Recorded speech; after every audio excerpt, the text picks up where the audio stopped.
Hey, welcome back. 17 million homes live below the poverty line last year alone, despite the fact that federal welfare spending is well over $1 trillion. And if you thought that figure was upsetting, get ready for this one. Yeah, it turns out when you break it all down, it's now more profitable to collect welfare than earn a salary.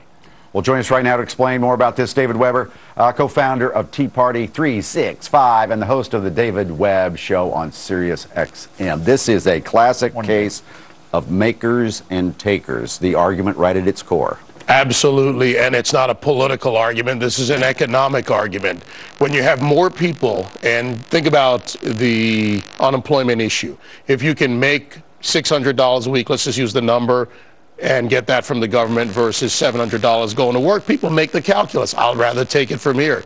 The problem is that takes money out of the economy. It doesn't grow the economy. People are not producing. Our productivity is at levels that are in 1980, 81 levels. And look at it for what it is. It's a cultural thing.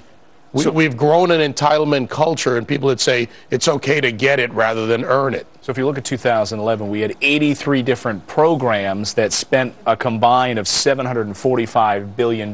So what did it get us in this new analysis, which welfare spending, if you take a look at this on your screen, the total amount given households is more than the income. So welfare spending per day, $168. Median income per day equals $137. So they're getting more from welfare than they would be the other way. Right. So back to what's your incentive to go to work? Because people don't think, individualize it in this case.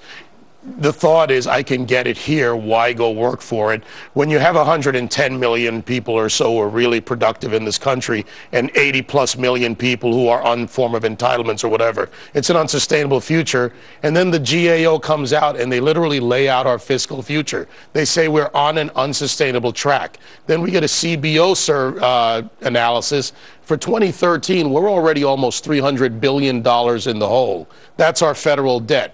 We can't sustain this. This is not a political, this is an economic nightmare ahead of us.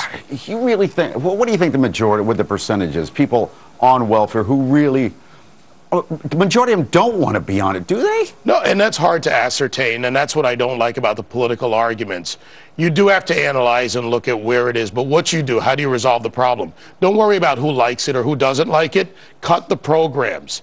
You've got to get people back into the workforce, but in order to do that, you've got to grow jobs. And the failure of this administration has been that money's been applied to predominantly growth in government. From June to November, we had a growth of about 847,000 jobs. 620,000 of them were in federal, state, and local governments. Well, that also consumes wealth from the economy. Therefore, how are we growing economically? It can't sustain it.